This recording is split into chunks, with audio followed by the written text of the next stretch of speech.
I'm Dr. Sandra Laura Kramers, and I would like to talk to you today about dry eyes. Many of my patients come in complaining of foreign body sensation, burning, itching, redness, chronic tearing, and I want to just go through how we treat that here. So this is something I created called the step ladder approach. These are all the treatments in the world of dry eye, but we like to start with the least difficult, least invasive, least expensive. And the first step is a must. It's called the lid hygiene routine, and I use this whenever I feel my eyes. You should never feel your eyes. If you blink and you feel your eyes, you should do this. The first thing you do is wash your face with hot water as hot as you can stand it without burning the skin, morning and night at least. Then take a warm compress as hot as you can stand it without burning the skin, ideally 2 to 5 minutes morning and night, changing when it gets cold. That heat opens the gland at the base of the eyelash, which produces the fatty lipid part of the tear, which prevents the tear from evaporation. And that's a very important part of making the tear more stable so it doesn't evaporate too quickly. That's step number 2. Step number 3 is using a foam called OcuSoft every day, or diluted baby shampoo. You can do this in the shower. Just keep the eyelids clean. Just keep the bacteria and other critters like Demodex that like to get into our eyelashes away from the eyes.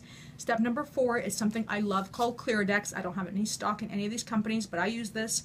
It's about $40 here. It's about $43 on Amazon. They don't have it on CVS yet.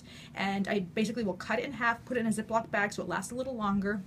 After I've done the hot compress, the gland is open, and I take some of this tea tree oil, originally from Australia, close my eyes, scrub at the base of the eyelashes, leave it on for 1 minute, wash it off before I open my eyes. The first time I did it, it burned like the dickens. Data shows that the more bacteria you have in your eyelashes, the more it burns. So initially, if it burns a lot, you can dilute it in a little bit of water and then clean, leave the same thing on until you can tolerate full strength for 1 minute. Okay, then you can do this every day for 2 weeks, then every other day for 2 weeks, and then you'll see as you need it. When you feel your eyes burning, foreign body sensation, you feel a sty coming on, you start using this tea tree oil over the counter, and the warm compresses are a must. That's the most important part of this whole treatment regimen. I tell patients if they're not doing the warm compresses, then the chance of these other things helping are much less. So it's very important to do every day. Step number 6, I should say, is an ointment we'll give. Depending on how bad your symptoms are, we'll either give you erythromycin, bacitracin, or Tobradex. Tobradex has a little bit of steroid in it, so if you're going to use it long term, we'll check your pressure in a few weeks, and that kind of helps melt away the secretions and the clogged glands. And then sometimes I'll give something called azazite, which is a drop that is thought to increase the meibomian gland production of oil. And so some patients benefit from that. The studies are still not clear on that one, so I do mention this in my sheet in some patients that want to give it a try. The second step is diet. It's very important to have a high omega-3 diet because that is actually excreted through the glands, and that helps the tear film stabilize. 2,000 to 4,000 milligrams of omega-3 a day is what I recommend.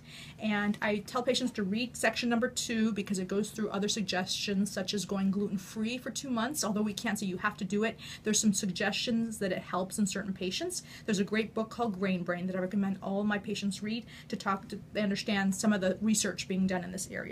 Step number 3 is using an artificial tear until your tear film is stabilized. Some patients are on this for the rest of their lives.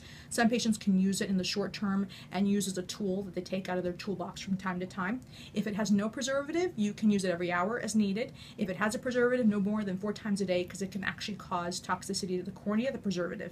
I recommend all drops in the refrigerator because cold also decreases inflammation and itching. If you have itching, you put everything in the refrigerator, but we still use the heat for the meibomian gland and the cold to stabilize the mast cells, which cause itching. If this doesn't help, you let us know, and then we start pulling out the other tools in the toolbox, such as something called doxycycline. I use it at 20 milligrams a day, and you can take it with food because it's actually being used as an anti-inflammatory and not as an antibiotic, and it's used once a day. We still recommend trying to avoid the sun so you don't get a sunburn with the doxy. We know the doxy actually helps with other things, such as at Harvard, they use it on sometimes cancer patients to prevent angiogenesis, which means the recruitment of new blood vessels. And so for our rosacea patients, it's working like that to prevent the recruitment of blood vessels at the meibomian gland that cause scar tissue.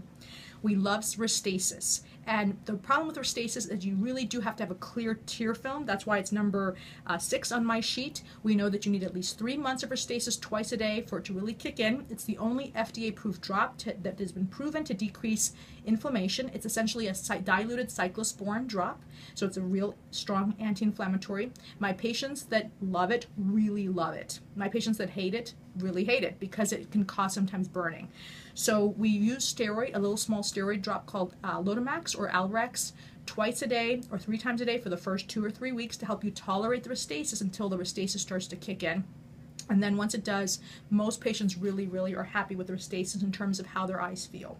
If none of these are working or it's not enough, we then do something called a punctal plug. It's a temporary cover, or it can be permanent, over the drain that goes from the eye to the nose. We know that unless the tear film is really clear and clean, there's no excess bacteria and inflammatory factors, the punctal plugs will not work as well. That's why it's number 7. I don't give it right away because I want to make sure the tear film is really clean and keeping the good tears in.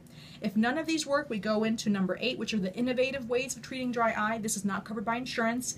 The first one I like to try is called intraductal gland probing, where we literally put a cannula into each meibomian gland. Everyone has about 20 to 30 glands on the top and bottom, and we literally try to go in and make those glands work again.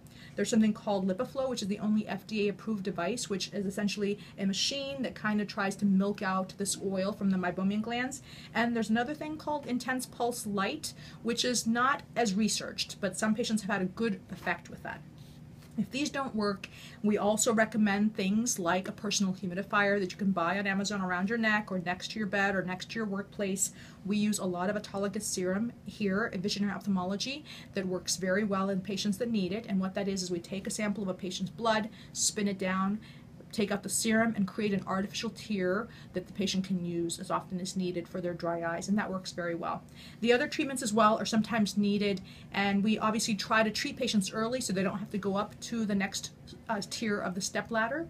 If you ever have any type of dry mouth or arthritis, make sure you let us know because we want to make sure you've been tested for something called Sjogren's syndrome. It's an inflammation in the body that can lead to dry eyes.